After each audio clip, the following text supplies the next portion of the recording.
Assalamualaikum warahmatullahi wabarakatuh. Kami dari kelompok 8 di sini akan mempresentasikan analisis PR tentang mengklarifikasi sebuah kasus dalam media online. PT yang kita ambil yaitu PT Indofood CBP Sukses Makmur. Perkenalkan, nama aku Dinali Rizkaina dengan NIM 4441872. Perkenalkan, nama aku Irma Uliani dengan NIM 4424191. Perkenalkan, nama saya Irsanus Piansa dengan NIM 4424854. Perkenalkan, nama saya Ernesto Kejon Sabata dengan NIM 4441810. Yang pertama akan bahas yaitu latar belakang dari kasus PT Indofood CBP Sukses Makmur Tbk. Pada tahun 2023, produk mie instan Indofood ditarik dari pasar Taiwan karena diduga memiliki zat senyawa ethylene oxide, yakni suatu zat yang diklasifikasikan bersifat karsinogenik dan tidak memenuhi persyaratan keamanan pangan yang berlaku di negara tersebut.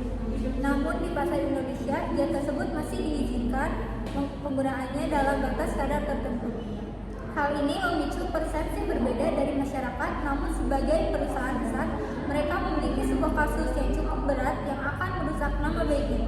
Maka dari itu, peran PR di sini sangat dibutuhkan sebagai garda terdepan pengelolaan komunikasi krisis menjadi sangat krusial. Oke, selanjutnya profil perusahaan. Indofood atau PT Indofood Sukses Makmur Tbk merupakan perusahaan yang bergerak di bidang industri makanan dan minuman terbesar di Indonesia. Perusahaan ini didirikan pada tahun 1990 dengan nama awal PT Panganjaya Inti Kusuma dan kemudian berubah nama menjadi PT Indofood Sukses Makmur Tbk pada tahun 1994. Kantor pusat perusahaan berada di Jakarta. Indofood dikenal sebagai perusahaan dengan konsep Total Food Solution, yaitu perusahaan yang menangani seluruh proses produksi makanan mulai dari pengolahan bahan baku hingga menjadi produk siap konsumsi.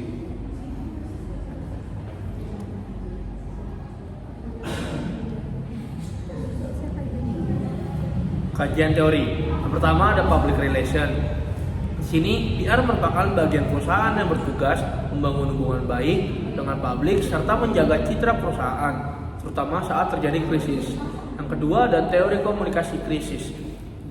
Isinya teori ini menjelaskan cara perusahaan menghadapi masalah yang dapat merusak reputasi.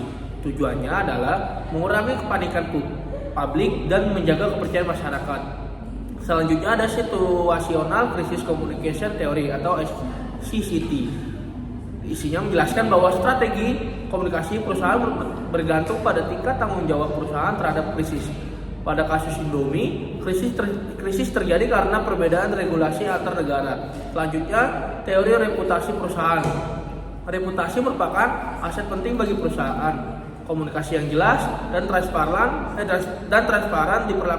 diperlukan agar citra perusahaan tetap positif di mata publik. Dan terakhir ada etika komunikasi PR.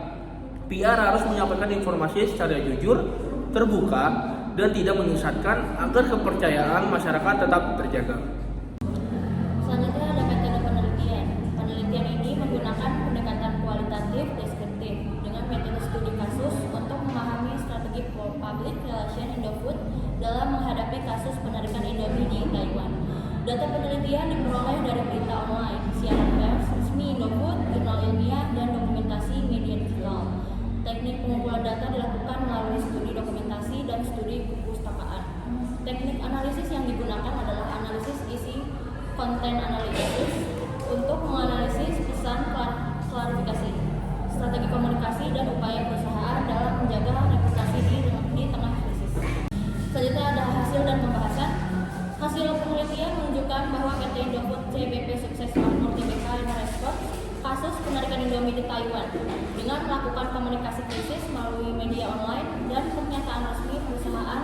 Indofood memberikan klarifikasi bahwa produk Indomie yang dipermasalahkan telah memenuhi standar keamanan pangan di Indonesia dan beberapa negara lainnya. Perusahaan juga menjelaskan bahwa permasalahan tersebut terjadi karena adanya perbedaan regulasi keamanan pangan antara Taiwan dan Indonesia. komunikasi krisis, public relation PR berperan penting dalam menjaga citra perusahaan dan mengurangi kekhawatiran masyarakat. Strategi yang digunakan Indofood lebih berfokus pada penyampaian fakta dan penjelasan yang bersifat informatif agar publik tidak langsung memberikan penilaian negatif terhadap perusahaan. Selain itu, media online memiliki pengaruh besar dalam penyebaran informasi terkait kasus ini. Informasi dapat menyebar dengan sangat cepat melalui portal berita dan media sosial, sehingga perusahaan dituntut untuk memberikan respon yang cepat dan tepat. Jika komunikasi dilakukan terlambat, opini negatif masyarakat dapat berkembang lebih luas dan memengaruhi reputasi perusahaan. Berdasarkan teori SCCT, kasus ini termasuk dalam kategori accidental krisis karena krisis terjadi bukan akibat kelalaian perusahaan, melainkan karena perbedaan aturan antar negara. Namun, penelitian ini juga menemukan bahwa komunikasi yang dilakukan perusahaan masih lebih banyak berfokus pada penjelasan fakta dan regulasi. Selanjutnya adalah kesimpulan. Kasus penarikan Indomie di Taiwan menunjukkan bahwa public relation memiliki peran yang sangat penting dalam menghadapi krisis perusahaan di tengah cepatnya penyebaran informasi melalui media online. Perusahaan harus mampu memberikan penjelasan yang cepat, jelas, dan mudah dipahami masyarakat. Dalam kasus ini, Indofood melakukan klarifikasi melalui media online dan pernyataan resmi perusahaan dengan menjelaskan bahwa permasalahan terjadi karena adanya perbedaan regulasi keamanan dengan antara Taiwan dan Indonesia. Strategi komunikasi yang dilakukan cukup membantu dalam menjaga citra perusahaan dan mengurangi kekhawatiran publik. Ini juga memperlihatkan bahwa media online memiliki pengaruh besar dalam membentuk opini masyarakat. Karena itu, perusahaan perlu menjaga komunikasi yang terbuka, transparan, dan konsisten agar kepercayaan publik tetap terjaga. Secara keseluruhan, komunikasi krisis yang baik dapat membantu perusahaan mempertahankan reputasi dan menghadapi isu negatif dengan lebih efektif. Namun, perusahaan juga perlu menunjukkan pendekatan komunikasi yang lebih empatik agar masyarakat merasa lebih diperhatikan dan tetap percaya terhadap perusahaan.